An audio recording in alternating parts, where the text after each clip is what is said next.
지금 바울이 밀레도에서 에베소 장로님들을 불러다가 영적 리더들에게 하는 마지막 고별 설교거든요. 이게 끝이에요. 더 보질 못해요. 그런데 31절을 보니까 이렇게 말합니다. 그러므로 여러분이 일깨어 내가 3년이나 밤낮 쉬지 않고 눈물로 각 사람을 훈계하던 것을 기억하라. 그러니까 자기가 어떤 식으로 3년 동안 에베소 교회에서 목회를 했는지 그건 이제 한마디로 한 구절에 다 압축을 했어요. 저는 보니까 이 한 구절 안에 뭐 시대의 간경이 있을지 몰라도 원리는 같지 않겠습니까? 어떻게 우리가 가르치고 어떻게 목회하고 어떻게 사역해야 될 것인가? 비단 목사에 해당되는 것만도 아닌 것 같아요. 이 안에도 사역자들이 많이 계시는데 어떤 사역이든 하나님 나라의 일을 하고 있는 모든 분들에게 해당되는 원리가 여기 충분히 녹아있지 않은가. 밤낮 쉬지 않고 사역을 했다 이렇게 말합니다. 그러니까 낮밤을 가리지 않고 시간 정해놓지 않고 이렇게 사역을 했대요. 그러니까 이 사람은 이렇게 보면 뭐 근무 시간이 따로 있었던 것도 아닐 테고요. 또 충분한 휴식, 뭐 레크레이션, 뭐 쉬는 이런 시간 여가 이것도 뭐 전혀 암시조차 지금 되어 있지 않은 이런 표현 아니겠습니까? 이렇게 보면 사도 바울은 절대로 편안하게 3년을 목회한 것은 아니었다. 그야말로 정신없이 사역에 쫓기면서 낮밤을 가리지 않고 이렇게 목회했다. 이 말만 딱 따다가 생각을 해보면 영락없는 요즘 흔히 하는 말처럼 워커홀릭처럼 영적인 워커홀릭, 지나친 업무, 과도한 이런 사역처럼 뭐 느껴질 수 있습니다. 그 영국에서 가장 위대한 설교자 하면 흔히 조지 휘필드를 이야기합니다. 요한 웨슬레하고 동시대에 살았던 사람이에요. 웨슬레는 감리교를 만들었지만 휘필드는 탁월한 설교자였습니다. 18살경부터인가 설교를 시작했는데 아주 대단한 하나님의 역사와 성령의 기름 부으심이 늘 휘필드 설교에는 뭐 거의 매번 설교마다 이렇게 드러났어요. 근데 휘필드 이게 전기나 이게 전해오는 이야기를 보면 이 휘필드가 수많은 사람들 앞에 놓고 설교를 할 때마다 거의 매번 눈물을 흘렸다. 거의 매번 설교를 할 때마다 눈물이 흘려졌다.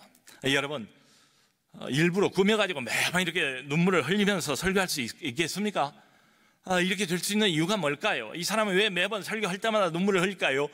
그게 영혼에 대한 안타까움인 거지요. 사람을 사람으로만 보지 않기 때문에 이런 거예요. 사람을 사람으로만 보면 내 동료, 내 친구, 내 이웃집 사람 누구 이럴 거예요. 근데 하나님 앞에서의 영혼으로 바라보는 거죠. 그러니까 하나님의 심정이 있어야만 이런 눈물이 가능해요. 이건 인간적인 눈물이 아닙니다. 무슨 연민이긴 연민이지만 하나님의 눈으로 영혼을 보고 하나님의 심정을 가질 때 바로 이런 하늘의 눈물이 가능한 거지요. 여러분, 바울은 고도의 지성을 가지고 있는 사람 맞습니다. 아주 빈틈없고 정확하고 치밀한 논리로 이 성경을 써 나가지 않습니까? 그런데 고도의 지성을 가지고 있는 사람이지만 그렇다고 해서 차갑고 땅딱하고 엄격한 종교 교사는 아니다. 고도의 지성과 뜨거운 감성, 특별히 사람들 영혼을 향한 애정과 연민과 눈물이 3년 동안 끝이지 않는 이런 사람이었다. 이렇게 봐야 맞지요. 여러분, 아마 짐작한데 바울이 사람들을 만나서 끊임없이 복음을 전하지 않았겠어요? 하나님의 말씀을 계속 3년 동안 에베소 교회에서도 전했는데요. 전하면서 이랬을 거예요. 지금 내가 복음을 전하고 하나님의 말씀을 전해도 이게 안 들을 수도 있고 이해를 못할 수도 있고 그러면 나중에 들을 수도 있고 또 기회가 있겠지라고 생각을 했다면 지금 당장 이 자리에서 영혼을 향해서 그런 절박한 마음을 갖기는 어려웠을 겁니다. 지금하고는 상황이 많이 달라요. 기독교 TV가 있겠습니까? 라디오로 또다시 말씀을 들을 수가 있겠습니까? 무슨 기독교 서적이 있어가지고 그걸 또 뒤적뒤적 이 사람들이 해볼 수 있겠습니까? 그러니까 지금밖에 없는 거예요. 바울이 지금 복음을 전하는 이 순간, 그러니까 이 복음의 말씀, 하나님의 말씀은 들어도 좋고 안 들으면 어쩔 수 없고 복음을 전하는 일과 받는 일이 이래도 저래도 괜찮은 하찮은 일처럼 바울은 절대로 생각하지 않았습니다. 지금 내가 전하고 있는 이 말씀이 하나님의 말씀 맞는데, 영혼을 살리는 말씀 맞는데, 영원한 운명이 여기에 달려있다고 바울은 철저하게 믿었을 겁니다. 언제 또 이것을 들을 수 있을지 몰라요. 자기는 이제 떠나는 순간입니다. 이 사람을 다시 만날 수 있을지 모른다고요. 그러니까 그때 당시 상황을 생각을 해보면 바울이 하나님 말씀을 전하고 복음을 전했을 바로 그 순간이 어쩌면 그 사람에게는, 그 영혼에게는 처음이자 마지막 순간일 수 있습니다. 간절한 거죠. 절박한 거죠. 놓치고 싶지 않은 거지요. 여기서 어쨌든 끝장을 내야 되는 거지요. 그러니까 바라볼 때마다 하나님의 심정이 임해서 늘 눈물을 흘렸던 바울. 아마 말씀을 가르친 자에게 신학교에서 뭐 이런 거 가르치진 않아요. 신학을 가르치죠. 내용을 가르치죠. 그런데 먼저 가장 구해야 될 것이 있다면 가르친 자로서 바로 이게 아닐까. 하나님이여, 하나님이여, 다른 것보다 하나님의 심정을 내게 주옵소서. 하늘의 눈물을 내게 주옵소서. 영혼을 향한 하나님의 안타까움을 주옵소서. 영혼을 바라보는 하나님의 시각을 내게 주실 수는 없겠습니까? 이렇게 기도해야 되지 않을까 싶어요. 그런데 여기서 그치는 것도 아니에요. 바울이 한마디를 또 이렇게 덧붙입니다. 내가 3년이나 밤낮 쉬지 않고 눈물로 각 사람을 훈계하던 것을 기억하라. 각 사람을 훈계했대요. 그러니까 바울이 여러 사람을 한꺼번에 놓고 집단적으로 설교하고 강의하고, 그건 맞아요. 근데 그것만 한 건 아니에요. 한 사람 한 사람에게 늘 관심이 있었습니다. 그러니까 각 사람을 훈계했다, 이 말은 나는 하나님께서 내게 허락해 주시고 붙여주신 어떤 한 사람도 놓치지 않으려고 묻어내를 썼다, 이런 이야기 아니겠습니까? 여러분, 그 가르치는 사람은 아무래도 이제 대중 앞에 서게 되잖아요. 근데 대중 앞에 이렇게 서려면 여기도 제법 넓은 무대 아닙니까? 무대 공포증이 있으면 좀 어렵겠죠. 그러니까 성격 자체가 좀 이렇게 가르치는 대중성이 있는 이런 성격 같으면 훨씬 더 요리할 것 같아요. 그래서 무대 체질이란 말도 있지 않습니까? 다른 사람들 앞에 나서는 것을 좋아해요. 그걸 즐겨해요. 이런 사람은 뭐 말 들어보면 사람이 많으면 많을수록 힘이 나고 더 신이 난다고 그래요. 좋습니다, 그런 것도. 자, 그런데 문제는 뭔가 하면 각 사람입니다. 여러 사람, 대중 다수를 상대하는 건 좋아하면서도 1대1은 별로이라면 이건 좀 문제가 있지 않겠는가. 다수를 놓고 다수 앞에서 강의를 하고 설교하는 건 좋아해요.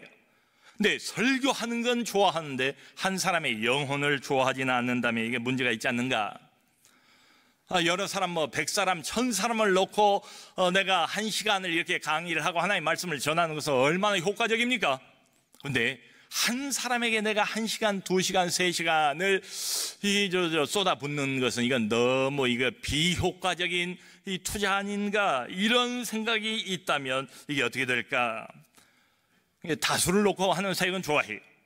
근데 보이지 않는 그런 구석에서 한 사람을 만나서 상담하는 일, 한 개인의 가정을 신방하는 일, 그 사람의 개인적인 사정에 끝까지 귀를 기울여주는 이런 일, 이건 좀 시간 낭비인 것 같고, 이건 좀 따분하게 느껴지고, 이건 좀 왠지 모르게 시시콜콜하게 이렇게 느껴진다면 이건 바울의 비춰보면 적어도 성경적인 목표하고는 거리가 한참 먼 것이겠다. 교회가 그렇습니다, 여러분. 좀 특별한 단체잖아요. 목회라는 게 또 그래요. 집단 논리에 빠져버리면 성경이 말하는 목회하고는 점점 멀어지게 됩니다. 하나님께서는 늘 이스라엘 백성 다수에게 말씀하셨습니다. 그게 맞아요. 교회에게 말씀하세요. 맞아요. 근데 그러면서도 우리 하나님의 성경을 읽어보면 늘 한 사람을 놓치지 않아요. 한 마리 잃어버린 양을 찾기 위해서 온 밤을 새워가면서 산골짜기를 내내 여기저기를 뒤져서 결국 찾아내지 않습니까? 그 한 마리 양을 어깨에 메고 돌아오는 목자의 기쁜 심정을 하나님께서 비유로 말씀하신 이런 대목도 있지 않아요. 이제 교회가 점점 커질수록 현대 교회는 개인 신방을 이렇게 잘 안 하는 것 같아요. 근데 우리 교회는 전통적으로 봄이 되면 봄철 대신방이 있습니다. 우리 교구 목사님들이 각 가정을 방문을 해서 개인적인 스토리를 듣고 개인적인 기도 제목을 받고 개인적인 이야기를 듣고 개인적인 교제를 나누는 이런 시간이 있어요.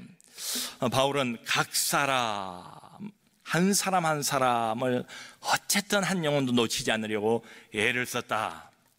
자, 그런데 마지막에 이렇게 말해요. 자, 3년을 밤낮 쉬지 않고 또 눈물로 사역을 했고 또 각 사람 하나하나를 중시하면서 도대체 질문은 바울은 무엇을 하고자 했는가? 아니 무엇을 했던가? 실제로 바울이 한 말이 이겁니다. 나는 훈계를 했대요. 각 사람을 훈계하던 것을 기억하라.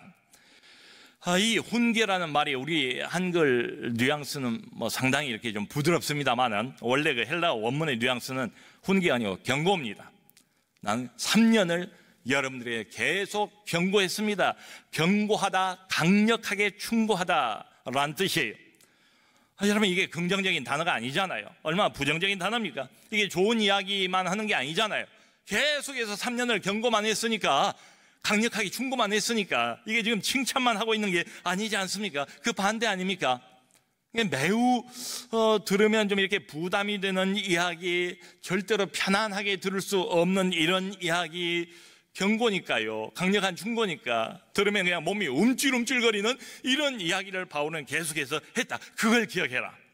이렇게 말하는 거예요.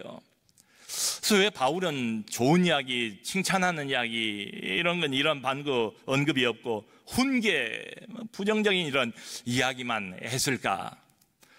이 앞뒤 문맥을 보면 분명한 것은 이겁니다. 바울이 당시 어떤 실제적인 필요 때문에 그러지 않았을까? 실제적인 필요. 그러니까 지난 시간에 우리가 본 것처럼 사나운 이리가 항상 기다리고 있습니다. 바울이 떠나기만을 지금 틈을 보고 있어요. 바울이 떠나자마자 들어올 거예요. 사나운 이리가 반드시 들어올 것이다. 이 이리는 목자가 아니에요.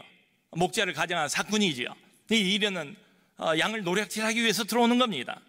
양을 약탈하기 위해서 들어오는, 교회 안으로 가만히 들어오는 이 영혼의 이리떼들, 늑대떼들, 그리고 오면 절대로 양무리를 아끼지 않을 것이다. 미리 말하지 않았습니까? 그러니까 바울이 생각하는 목회의 현장은 그렇게 안전하고 편안하고 좋은 이야기를 서로 기분 좋게 주고받을 수 있는 이런 현장이 아닌 거예요. 늘 치열한 전투가 벌어지고 있는 현장, 양떼 약탈 전투가 벌어지고 있는 현장으로 바울은 파악을 했습니다. 그러니까 이게 조금만 방심을 하면 양을 잃어버려요. 양 무리의 감독으로 부름을 받았다고 하지 않습니까? 이 귀한 양 무리를 지키도록, 보호하도록, 또 잘 먹이도록 하나님이 나를 세우셨어요. 그런데 조금만 한눈 팔고 조금만 양에게서 눈을 떼고 딴 데로 돌리면 벌써 이리가 와가지고 언세 양을 노략질 하든지 유혹을 하든지 뺏어가 버리든지 양을 물어 죽이든지 양을 빼앗겨 버려요. 잃어버려요. 바울의 생각에 가득 차 있는 것은 바로 치열한 어떤 영적 전투의 현장이 아니었을까? 여러분, 이 양이라는 짐승이 언뜻 보면 굉장히 깨끗해 보이잖아요. 그리고 또 아주 귀여운 이런 이미지를 가지고 있는 짐승이잖아요. 뭐 양, 인형도 많이 있지 않습니까? 근데 실제로는 양이 어떤 동물인가? 굉장히 지저분한 동물이래요. 그리고 양이 이 털이 길잖아요. 털도 이렇게 막 곱슬곱슬해서 뭐 이게 벌레나 이런 것들이 숨기가 좋대요. 그래서 양을 이렇게 뜯어 먹고 살려고 하는 해충들도 되게 많대요. 그러니까 이게 키우기가, 제대로 잘 키우기가 쉽지가 않은 거예요. 거기다 양 자체는 또 성질이 어떤 동물인가 하면 매우 양이 우둔하답니다. 이게 미련한 게 양이고, 미련하기만 하면 또 괜찮아요. 근데 고집이 대단히 세대요. 고집이 대단히 센 데다가 플러스 해가지고 제 멋대로래. 이게 사람 같으면은 미련하고 우둔하고 고집도 세고 제 멋대로인 사람, 이게 한마디로 대책이 없어요. 이런 사람. 그러니까 여러분, 동물 중에도 초식 동물이라고 그래서 뭐 이렇게 다 뭐 옆에서 이렇게 보호하는 사람이 있는 게 아니잖아요. 다 풀어놓으면 알아서 풀 뜯어먹고 자기들이 크잖아요. 근데 양은 그렇지가 못한 거예요. 그래서 결론이 뭐냐? 이 양만은 반드시 안내자가 필요하겠다, 보호자가 필요하겠다, 목자가 꼭 있어야 생명을 유지할 수 있는 게 이게 양입니다. 자, 그런데 지금 바울의 상황은 자기는 이제 떠나야 돼요. 예루살렘으로 가야 돼요. 예루살렘에 가면 환난과 핍박이 기다리고 있어요. 그래도 가야 돼요. 근데 놔두고 가는 이 교회는 아직도 여전히 연약해요. 거기다가 일이 때는 바울이 떠나기만을 호시탐탐 기다리고 있는 이런 상황, 3년 동안을 밤낮을 가리지 않고 내리 눈물로 사역을 했지만 그래도 떠난 지금 이 순간 안심이 안 돼요. 그래서 어떻게 하고 있는가 바울이. 32절을 같이 한번 읽겠습니다. 32절 시작. 지금 내가 여러분을 주와 및 그 은혜의 말씀에 부탁하노니 그 말씀이 여러분을 능히 든든히 세우사 거룩하게 하심을 입은 모든 자 가운데 기업이 있게 하시리라. 아멘. 자, 바울이 여기 31절 32절에서 하고 있는 이 말을 잘 음미하면 오늘날 하나님 나라의 사역을 하는 모든 일꾼들 다 해당이 됩니다. 필요한 원리가 다 여기 녹아 있어요. 바울이 어디에 부탁을 하는가? 마지막으로 교회를, 여러분을 주와 및 그 은혜의 말씀에 부탁하노니, 두 가지에게 부탁을 한대요. 하나는 주, 우리 하나님, 그리고는 하나님의 은혜의 말씀에 부탁을 한대요. 먼저 교회를 하나님 손에 내가 맡긴다, 부탁한다. 왜 그러겠어요? 아주 간단한 원리는 이거죠. 교회의 진짜 주인은 하나님이시기 때문에 그렇다.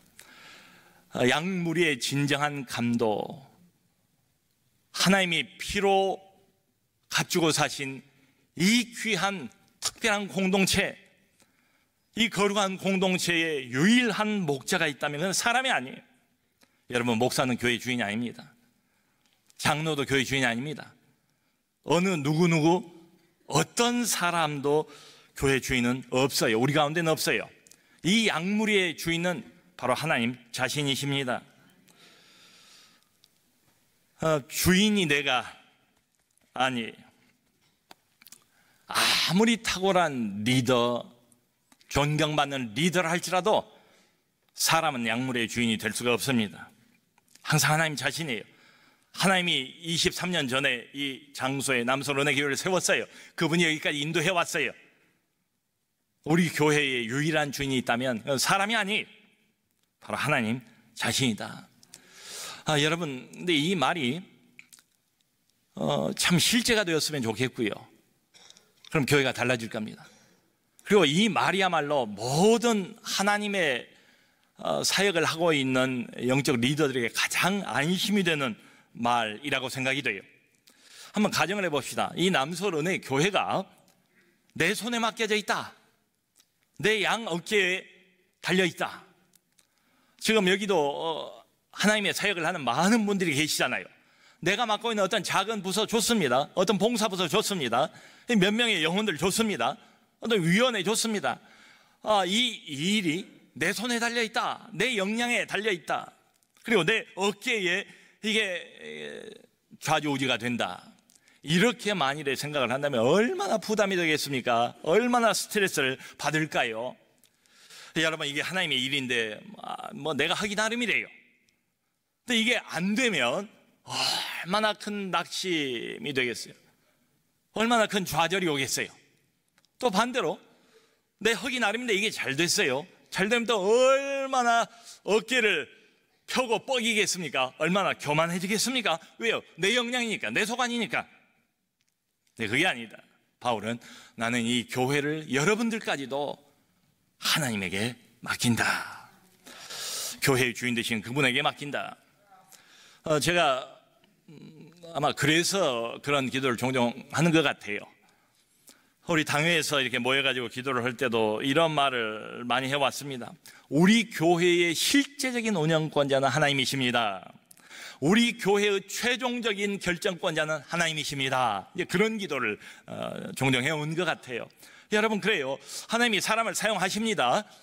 사람을 통해서 일하세요, 여전히. 그럼에도 불구하고 이 일을 실제로 끌고 가시고 배후에서 밀어주시고 일을 되게 하시는 분, 실제적인 운영권자 한 분을 꼽으란다면 그건 사람이 아니에요. 그건 하나님이세요. 목회를 하다 보면 알아요. 난감한 경우가 너무 많아요. 나는 모르겠어요. A인지 B인지 모르겠어요. 내 머리가 미련하고 어두운 걸 주님이 왜 모르시겠습니까? 근데 나중에 보면 정말 생각하지도 못했던 이런 방법, 도저히 나라는 사람의 머리에서는 나올 수가 없는 이런 아이디어, 내가 전혀 예상도 못했던 이런 길들이 열리면서 하나님의 일들이 이루어지는 이런 장면들을 많이 봅니다. 아하, 정말 교회의 실제적인 운영권자, 최종적인 결정권자가 하나님이시구나. 여러분, 사람은 너나 할 것 없이 다 불완전하잖아요. 뭐 다른 사람 볼 것 없어요. 나 자신을 보면 얼마나 불완전한 존재입니까? 여전히. 그러니까 잘할 땐 잘해요. 근데 엉뚱한 데서 넘어져 버려요. 그리고 엉뚱한 데서 시험에 빠져버리는 경우도 얼마나 다반사입니까? 그러니까 이런 거 보면 사람은 역시 사람일 뿐이에요. 저도 나이를 먹으면 먹을수록 사람을 못 믿게 돼요. 내 자신을 못 믿겠어요. 난 사람이에요. 그러니까 사실은 이제 믿으니까 함께 손잡고 동행하고 일하는데 궁극적으로는 사람을 믿지는 말아야 된다. 사람은 사람일 뿐이에요. 아무리 대단해 보이는 사람도 한 사흘을 함께 그 사람하고 먹고 자고 함께 생활을 하면 흠이 다 드러나 보인다고 그러잖아요. 아무리 괜찮아 보이는 사람도 한두 가지 결정적인 흠이 없는 사람은 없어요. 자, 그러면 여러분, 어떤 사람이라 할지라도 사람 자체만 놓고 보면 어떤 사람에게도 교회를 맡길만 하지 않는다. 지금 장로가 서 있는 거 보니까 이미 교회 조직이 있는 것 아닙니까? 어떤 단체든지 그러잖아요. 일반적으로 어떤 단체를 이렇게 움직여가거나 아니면 발전시켜 가려면 딱 두 가지만 있으면 돼요. 어떤 단체든 사람이 중요하고 그리고 또 조직 시스템, 이게 효과적이면 됩니다. 그럼 대부분 단체는 이 두 가지만 있으면 발전합니다. 유지합니다. 그런데 지금 바울은 마지막 고별 설교가 떠나는 마당에 사람을 믿는 것도 아니고 어떤 조직이나 시스템을 지금 언급하고 있는 것도 아니에요. 그러니까 일반 단체가는 완전히 지금 다른 발상을 하고 있는 것 아닙니까? 다른 이야기를 하고 있는 것 아닙니까? 이게 무슨 말입니까? 교회는 일반 단체 아니다. 교회는 그 이상이다. 교회는 훨씬 달라요. 훨씬 그 이상이래요. 아닌 것처럼 우리가 느껴져도 교회는 그 이상이래요. 그러니까 교회의 주인 되시는 하나님께 나는 여러분을 맡깁니다. 그리고 하나님의 은혜의 말씀에 교회를 위탁합니다. 자, 이렇게 보면 우리가 쭉 사도행전을 지금 보고 있지만 사도행전의 주제는 사도가 아닌 것 같아요. 사도행전에 종종 나오는 기적도 아닌 것 같아요. 하나님이 주제고 하나님의 말씀이 주제고 하나님과 하나님의 말씀이 맞물려 있어요. 종종 앞에서 나왔던 그 표현들, 말씀이 흥왕하여, 말씀으로 교회가 섭니다. 말씀으로 사람들이 모입니다. 말씀으로 교회가 흥왕하게 됩니다. 우리는 하나님의 말씀을 먹고 움직입니다. 하나님의 말씀은 우리 영적인 운동력의 핵심이에요. 우리는 하나님의 말씀으로 죄를 이깁니다. 우리는 하나님의 말씀으로 세상을 이깁니다. 하나님의 말씀만이 모든 것을 새롭게 바꿉니다. 사람도 바꿔요. 인생도 바꿔요. 영혼도 바꿔요. 자, 이렇게 보면 말씀은 곧 하나님이에요. 말씀은 곧 성령님이에요. 말씀과 하나님과 성령님은 혼연일체가 되어 있습니다. 말씀 안에 있으면 생명이고 말씀을 떠나면 곧 죽음이에요. 아까 광고 시간에 보셨던 것처럼 세보 도달했습니다. 드디어 새 학기가 이제 활짝 열렸습니다.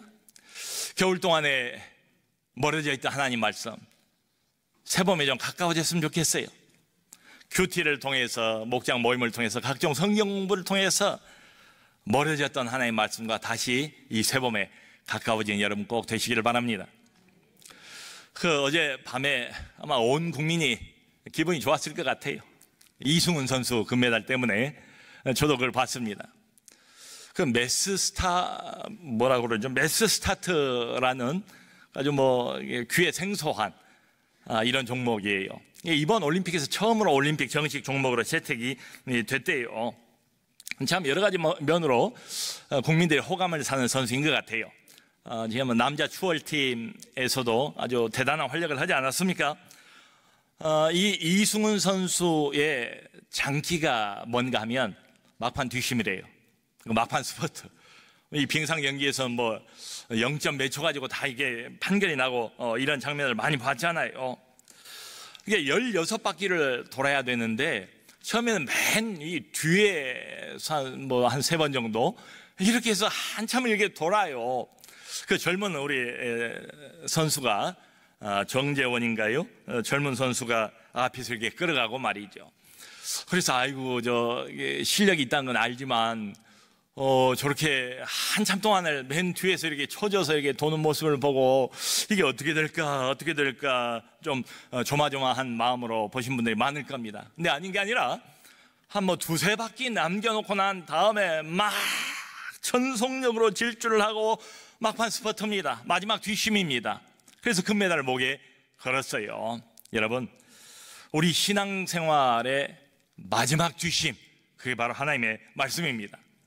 이것저것 다 생략하고 우리가 신앙생활을 하면서, 아니 교회가 마지막으로 믿고 기대고 의지해야 될 게 뭔가 주저없이 말할 수 있어요. 하나님의 말씀입니다.